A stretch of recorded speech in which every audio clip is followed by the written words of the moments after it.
जय जगन्नाथ फ्रेंड्स। आज आम ये धनिया पत्र रे चटनी बनैबा। शीत दिन तो ये धनिया पत्र बहुत सस्ता भी मिल जाए।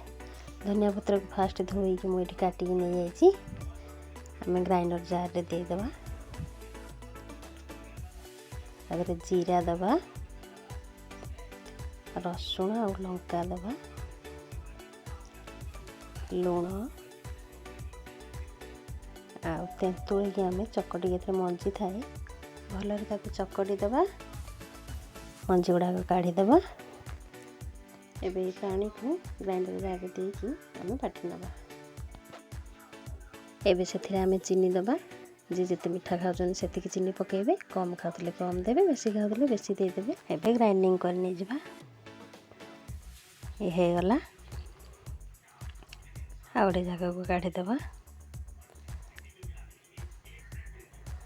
एबे हमर धनिया पत्र चटनी रेडी।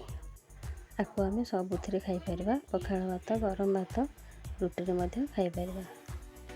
वीडियो टी केमिति लागिला मते कमेंट निहाती जणाइबे। रहिली जय जगन्नाथ।